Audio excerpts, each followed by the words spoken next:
अभी तक हमने इस बात को समझा कि किस तरह से आत्मा अपने लिए एक शरीर का चुनाव करती है। अब हम एक केस के माध्यम से ये समझेंगे कि किस तरह से एक महिला, उसने पहले अपने लिए एक बहुत बलशाली पुरुष के शरीर का चयन किया, उसके बाद एक विकलांग महिला के शरीर का चयन किया और आज वो एक बहुत ही सामान्य दुबली पतली लेकिन एथलीट किस्म की महिला है। तो ये जो अलग अलग शरीर उसने अपने लिए चूज़ किए, वो क्यों किए? जब इस केस को हम समझेंगे तो हमें ये भी समझ आएगा कि हमने क्यों किया होगा ऐसे माता पिता का चुनाव, ऐसे शरीर का चुनाव, ऐसे घर का चुनाव, ऐसे वातावरण का चुनाव। डॉक्टर न्यूटन के पास एक महिला आई जो कि लंबे पतले शरीर की थी और एक एथलीट थी। उनकी टांगों में हमेशा दर्द रहता था और इसके लिए वो कई तरह के ट्रीटमेंट भी ले चुकी थी, लेकिन उनकी टांगों में किसी तरह की कोई कमी थी ही नहीं कि कुछ भी डॉक्टरी जांच में निकल के सामने आता ही नहीं था, लेकिन उनकी टांगों में दर्द रहता था। लेकिन खेलों के प्रति उनकी रुचि इतनी ज़्यादा थी कि अपने टांग के दर्द की परवाह किए बिना भी वो खेलों में पार्टिसिपेट किया करती थी। जब वो डॉक्टर न्यूटन के पास आई तो बहुत ज़्यादा मेहनत की ज़रूरत नहीं पड़ी।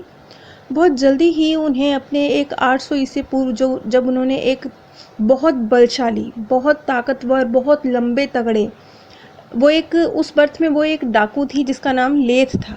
वो एक समुद्री डाकू थी और उनका शरीर ऐसे था जैसे एक राक्षस का शरीर, बहुत ज़्यादा बलशाली, बहुत ज़्यादा ताकतवर और अपनी ताकत से किसी पर भी काबू कर सकने की हिम्मत रखने वाला, अकेले अपने बूते पर जीने वाला एक बहुत बहुत ताकतवर इंसान। इस तरह का उनका शरीर था। आगे चल के हम देखेंगे कि नेक्स्ट बर्थ में उन्होंने बिल्कुल ही डिफरेंट तरह का शरीर अपने लिए चूज़ किया, लेकिन जब इस बर्थ में उन्होंने अपने लिए एक डाकू के शरीर का चूज़ किया, जो कि उस वक्त उनका आकर्षण क्या था उस शरीर के प्रति। डाकू एक बहुत ज़्यादा उन्मुक्त जीवन जीने वाला, स्वतंत्र जीवन जीने वाला, अपनी सभी इंद्रियों का भरपूर इस्तेमाल करने वाला, एक बहुत आज़ाद, वो विवाहित भी नहीं था लेकिन उसके अनेकों महिलाओं से संबंध थे और महिलाएं खुद ही उसकी तरफ आकर्षित होती थी। मतलब पूरी तरह से बहुत बलशाली, बहुत ज़्यादा पावरफुल, बहुत ज़्यादा इंद्रियों का हर प्रकार से भोग करने वाला, बहुत एक उन्मुक्त, पूरी तरह से आज़ाद जीवन, इस तरह का जीवन जीने वाला वो शख्स था। जब उसने नियति के घेरे में अपने लिए ये लेथ के शरीर का चुनाव किया, उस समय पर भी उसके सामने 2 शरीर के ऑप्शन थे। दूसरा शरीर भी बलशाली ही था, लेकिन इतना नहीं जितना लेथ। दूसरे बर्थ में उसे एक इटली के सैनिक के रूप में जन्म दिया जाना था, लेकिन उस बर्थ में भी वो एक बलशाली पुरुष था, लेकिन इतना नहीं था लेथ की तरह। और दूसरा वो जो शरीर था, उस शरीर में एक बंधन था, नियम थे, एक वो सरकारी नौकर था, वो एक सैनिक था, तो उसे राजा का आदेश मानना था। मतलब बलशाली होते हुए भी वो बंधनों में था और इतना बलशाली भी नहीं जितना लेथ।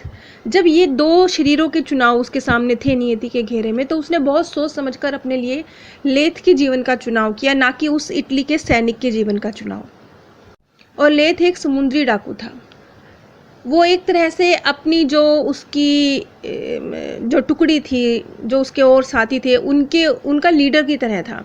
उनके ऊपर उसका पूरा नियंत्रण था। वो उनका ख्याल भी रखता था, ऐसी बात नहीं है, अगर वो लीडर था तो लीडर की तरह उनका ख्याल भी रखता था। उनके खाने पीने का इंतज़ाम, उनके ज़रूरतों को पूरी करने का इंतज़ाम, उनके रहने का इंतज़ाम, क्योंकि वो एक जंगली सा जीवन व्यतीत करते थे, बिल्कुल उन्मक्त जीवन, एक जंगली सा जीवन, समुद्री डाकू का जीवन, जंगलों में रहना, कभी समुद्र में रहना, ऐसा जीवन। तो जो उसके साथी थे उनका भी वो भरपूर ख्याल रखता था कि उनकी भी ज़रूरतें पूरी करना एक तरह से उसकी रिस्पॉन्सिबिलिटी है, वो लीडर है उनका।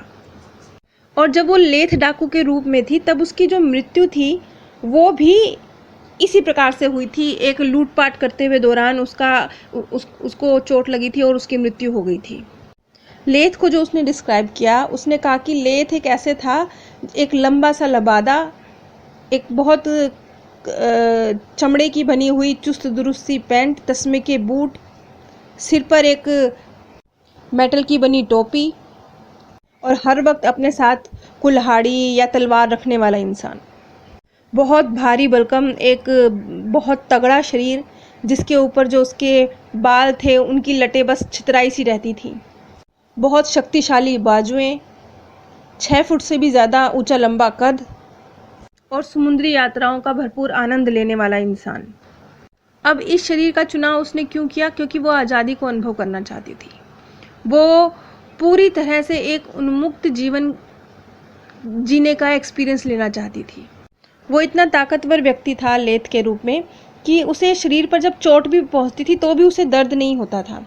वो अपनी शारीरिक शक्ति को भरपूर महसूस करता था और ना ही वो अपने जीवन में कभी बीमार पड़ा। तो इस पर डॉक्टर न्यूटन का सवाल था कि अगर लेथ शारीरिक रूप से तो पूर्णतः तंदुरुस्त था, क्या कभी मानसिक रूप से भी वो बीमार नहीं पड़ा? इस पर उसका जवाब था नहीं, बिल्कुल नहीं। उसने हंसते हुए जवाब दिया। मतलब वो शारीरिक रूप से तो स्वतंत्र था ही, वो मानसिक रूप से भी बस आज की जिंदगी है ऐसे जीवन जीने वाला इंसान था। बस हर रोज एक दिन की मेरी जिंदगी है, कल हो ना हो ऐसे जीवन जीता था वो। उसका काम बस ये था कि जो उसके ग्रुप के मेंबर हैं उनको उनकी जो ज़रूरतें हैं वो पूरी हो सके, वो सिर्फ इस बात की चिंता करता था। इस पर डॉक्टर न्यूटन का सवाल था कि इस तरह का शरीर तुम्हारे लिए तुम्हारे मार्गदर्शक ने चुना था या तुमने खुद चुना था? तो इस पर जवाब था कि नहीं, सलाहकार चुनाव का काम नहीं करते, वो सिर्फ सलाह देते हैं।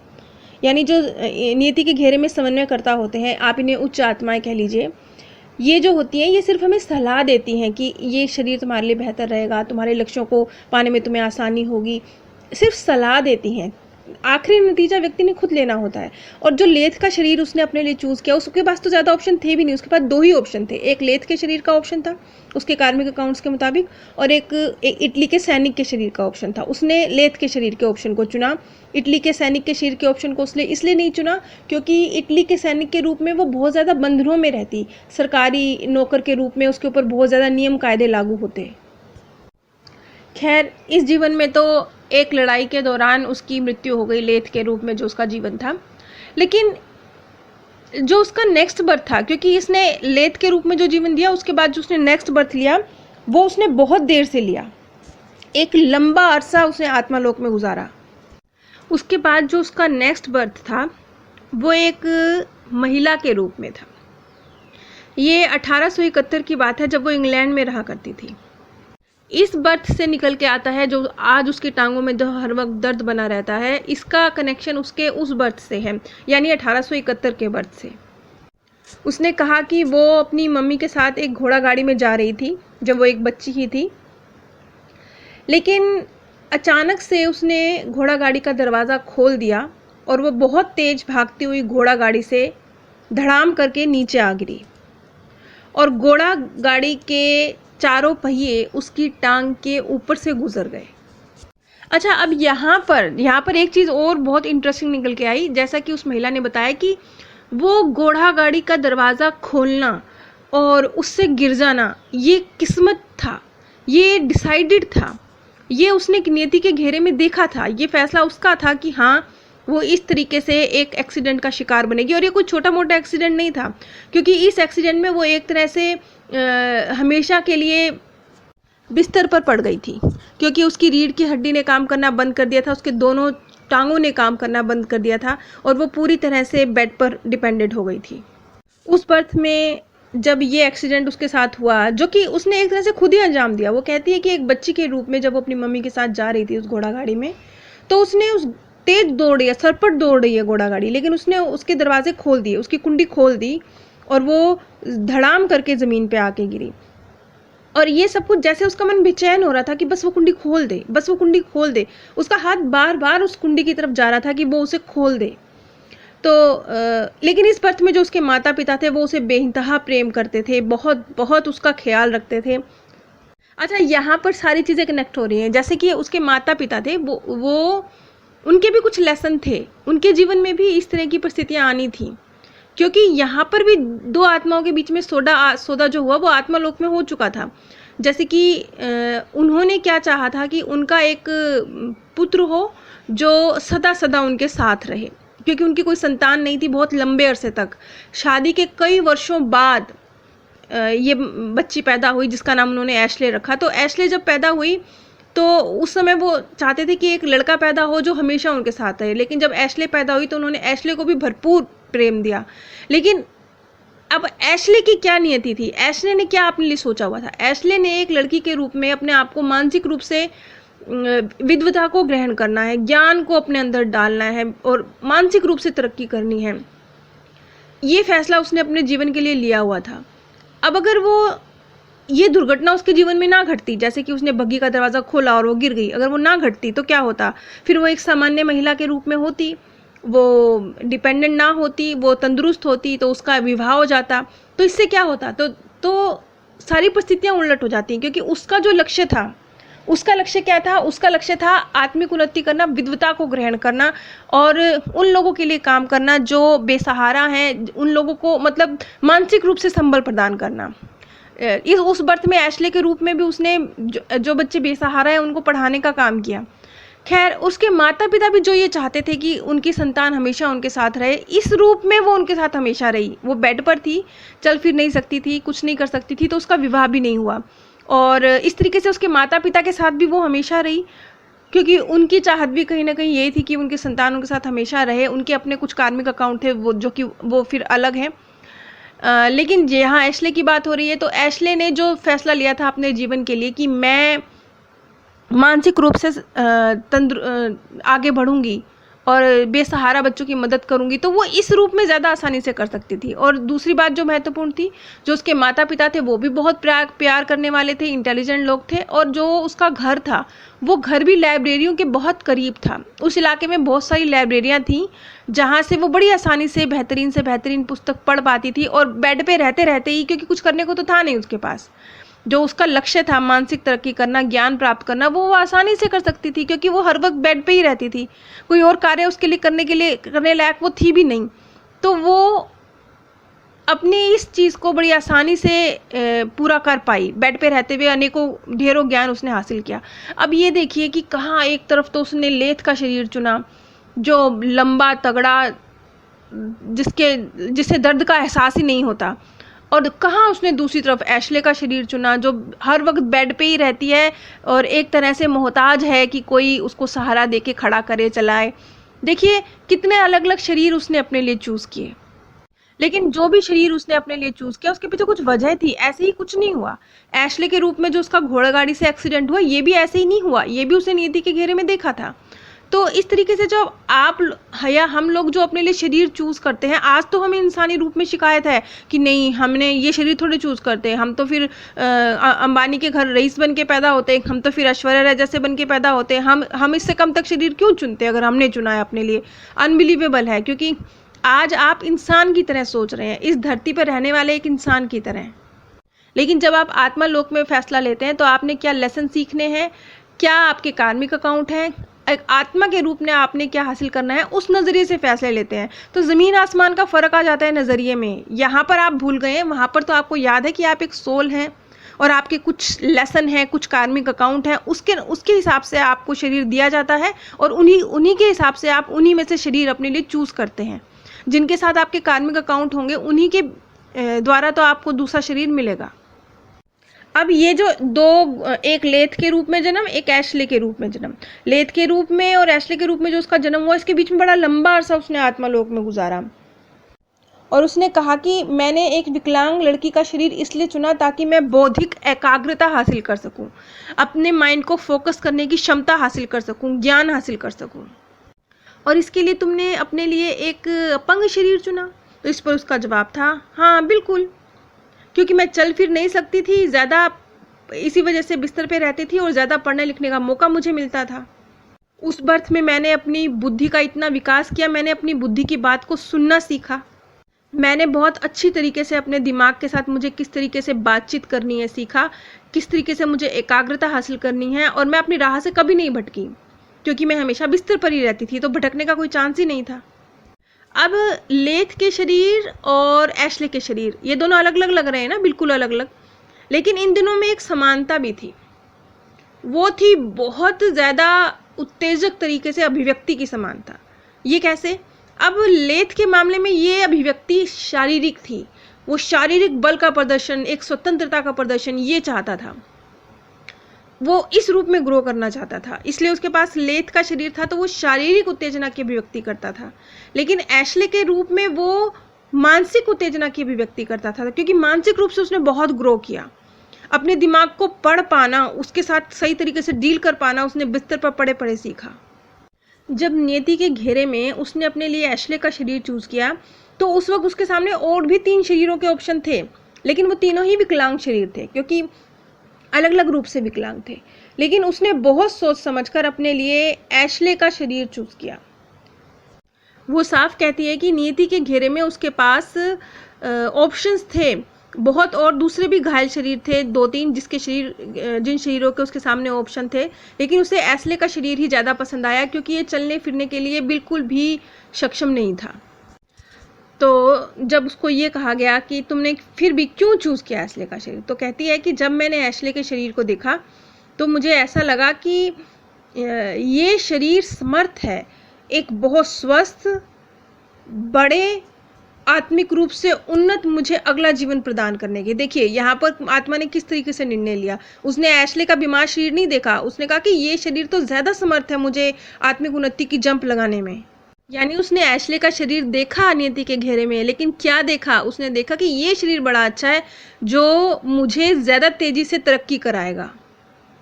ऐसे समझ लीजिए जैसे बच्चे के सामने 2 ऑप्शन हों और वो अपने लिए एक मुश्किल सब्जेक्ट चुन ले, वो अपने लिए मैथ जैसा एक मुश्किल सब्जेक्ट चुन ले, केमिस्ट्री जैसा एक मुश्किल सब्जेक्ट चुन ले, तो बजाय वो ये देखने के कि ये सब्जेक्ट मुश्किल है, वो ये देखने लगे कि देखो ये सब्जेक्ट्स को क्लियर करने के बाद मेरे लिए कितने सारे बेहतरीन रास्ते खुल जाएंगे। वो अपने आगे के फ्यूचर पे ध्यान दे रहा है, इस बात पे ध्यान नहीं दे रहा कि मैथ कितना मुश्किल है, केमिस्ट्री कितनी मुश्किल है, मैं कैसे पढ़ूंगा, नहीं, वो इस पे ध्यान नहीं दे रहा। वो ध्यान दे रहा है नहीं, जब मैं 12th भी कर जाऊंगा तब मेरे को कितने सारे मेरे सामने बेहतरीन रास्ते, अपॉर्चुनिटीज़ होंगी, क्योंकि मैंने मैथ और केमिस्ट्री जैसे मुश्किल सब्जेक्ट क्लियर कर लिए होंगे। वो उससे भी आगे देख रहा है। बस इसी तरह से जब उसने अपने लिए एशले का शरीर देखा तो उसने एशले का शरीर नहीं देखा, उसने उससे भी आगे देखा कि एशले का शरीर उसे कितना कुछ देने वाला है। अच्छा, अब हम संभावनाओं की बात करते हैं। जैसे कि मैंने बताया था कि जब आप नियति के घेरे में अपने लिए शरीर चूज करते हैं, जीवन देखते हैं, तो जीवन में जो निर्णय आप लेते हैं उसके अलग अलग फैसले भी तो होते हैं ना, अलग अलग संभावनाएं। कोई भी घटना आई जीवन में, आपने एक निर्णय लिया तो आप कुछ और निर्णय लेते तो कुछ और उसका रिजल्ट निकलता। तो इसी तरीके से जब उसने एशले का जीवन चूज किया तब भी उसने अपनी अलग अलग संभावनाएं देखी। उसने देखा कि एक संभावना तो ये थी कि वो घोड़ा गाड़ी से गिरती और एकदम बेड रिटर्न हो जाती और हमेशा के लिए चलने फिरने से मोहताज हो जाती। एक उसने अपनी दूसरी संभावना भी देखी थी।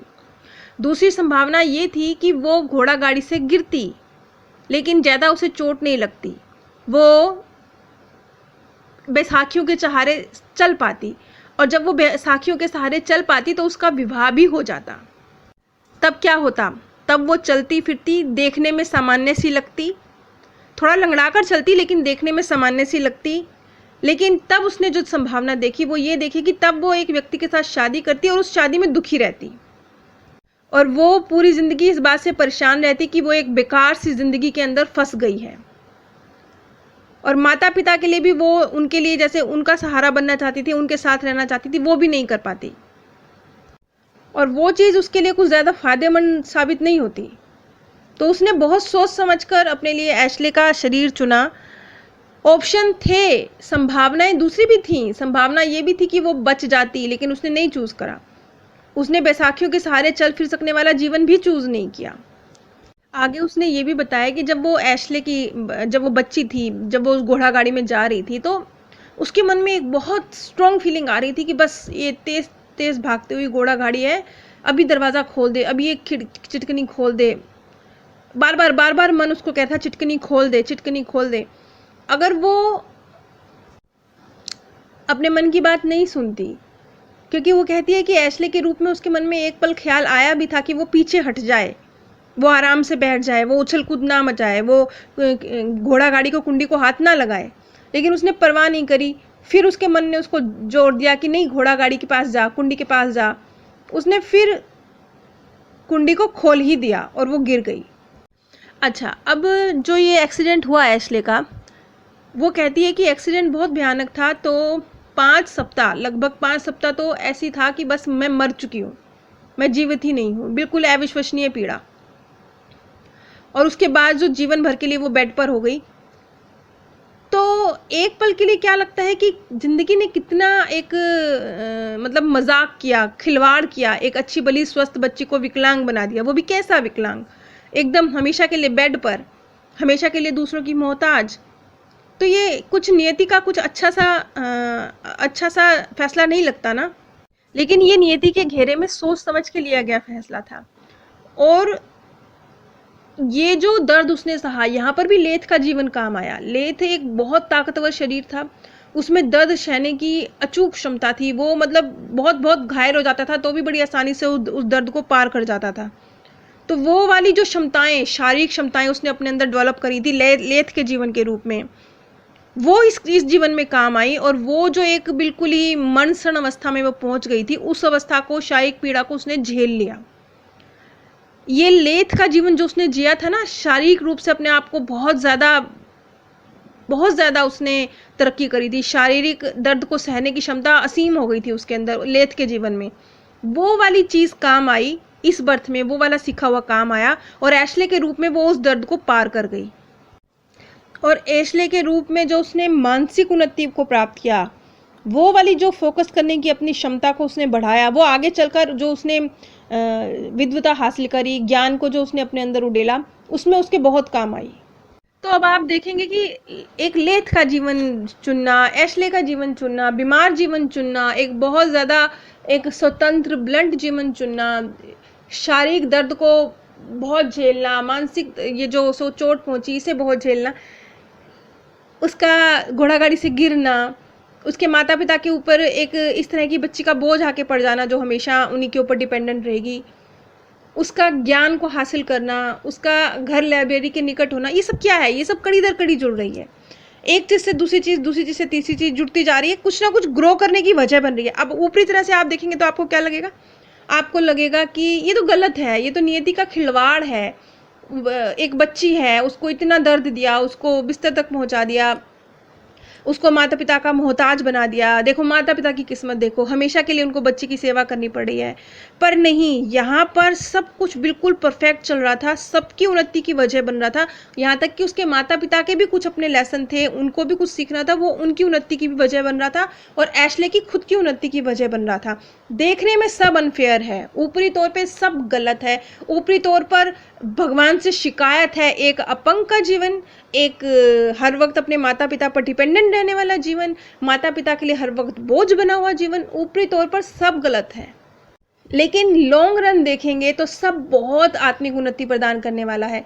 इसी तरीके से आपके जीवन में भी जो कुछ घटित होता है उसमें से बहुत कुछ ऐसा है जिसकी आपने घटनाएं ना सिर्फ नियति के घेरे में देखी हैं, उनकी संभावनाएं भी अलग अलग देखी हैं, बल्कि आपको पता है, आप जानते हैं कि आपके अंतरात्मा जानती है कि इस चीज़ से निकल के आपने क्या हासिल करना है। और थोड़ा सा शांतिपूर्वक बैठ के देखिए, आप महसूस करेंगे कि जीवन के जो सबसे ज़्यादा मुश्किल पल थे उन्होंने ही आपको सबसे ज़्यादा सिखाया होगा और उनसे गुजरने के बाद ही आपने सबसे ज़्यादा ग्रो किया होगा। इसीलिए हिंदू धर्म में एक बात कही भी जाती है कि एक व्यक्ति जो एक जन्म में बहुत भारी रईस बनकर पैदा होता है, वो किसी ना किसी जन्म में एक बहुत गरीब का जीवन ज़रूर जीता है। ये बात भी कही जाती है। यहाँ पर कुछ हद तक यही बात स्पष्ट हो रही है। एशले के रूप में उसने महसूस किया कि वो एक बहुत अच्छी विचारक, बहुत अच्छी श्रोता बन गई थी और वो लोगों को लिखना पढ़ना सिखाया करती थी, बच्चों की क्षमताओं को बढ़ाना उनको सिखाया करती थी और उसे ऐसा लगता था जैसे कोई दिव्य शक्ति है जो हर वक्त उसका हाथ थामे हुए है।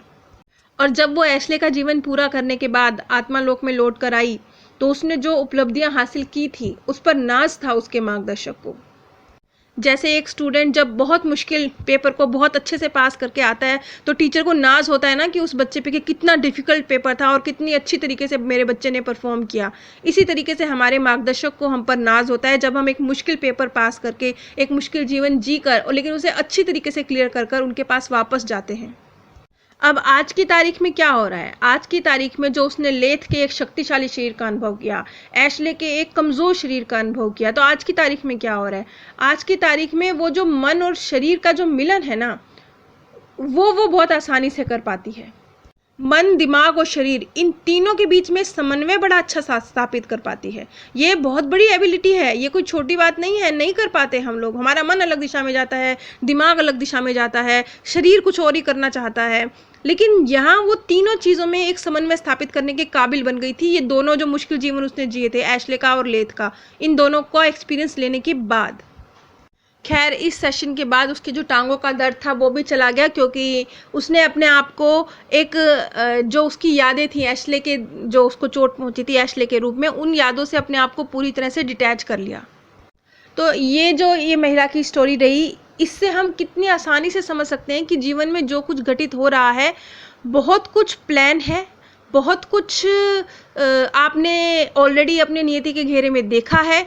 और सिर्फ देखा देखा नहीं है, आपने संभावनाएं, जो फैसले आप ले रहे हैं वो उन संभावनाओं का किन रास्ते पर आपने चलना है, वो रास्ते भी आपने देखे हैं और उनसे क्या बेनिफिट होने वाला है ये भी आपकी सोल जानती है। तो अगर हम इस स्टोरी को लेथ के और एशले के जीवन को अच्छी तरीके से एनालिसिस करें, तो ये जो शिकायतें होती है ना हमारे मन में कि भगवान ने ये क्यों किया, हमारे साथ ऐसा क्यों हुआ, ये मेरे जीवन में क्यों आया, ये सारी शिकायतें ख़त्म हो जाएंगी, क्योंकि इनके पीछे का जो वजह है वो समझ आ जाएगी। और ख़ास तौर पे अपने शरीर से असंतुष्ट होना कि मैंने ये शरीर अपने लिए चूज़ किया, ये तो बिल्कुल ख़त्म हो जाएगा, क्योंकि अब आप समझेंगे कि आपने बहुत सोच समझ के खुद अपने लिए ये शरीर चूज़ किया है। नीचे डिस्क्रिप्शन बॉक्स में मैंने आप सभी के साथ अमेज़ोन का लिंक शेयर किया है। अगर आप इस लिंक के माध्यम से कुछ भी परचेज़ करते हैं तो बिना कोई आर्थिक नुकसान उठाए भी, बिना एक सिंगल पैनी का एक्स्ट्रा खर्च किए भी आप इस ज्ञान के प्रसार में सहयोग दे सकते हैं और लाखों लोगों के मुंह से निकलती सच्ची दुआओं के हकदार बन सकते हैं।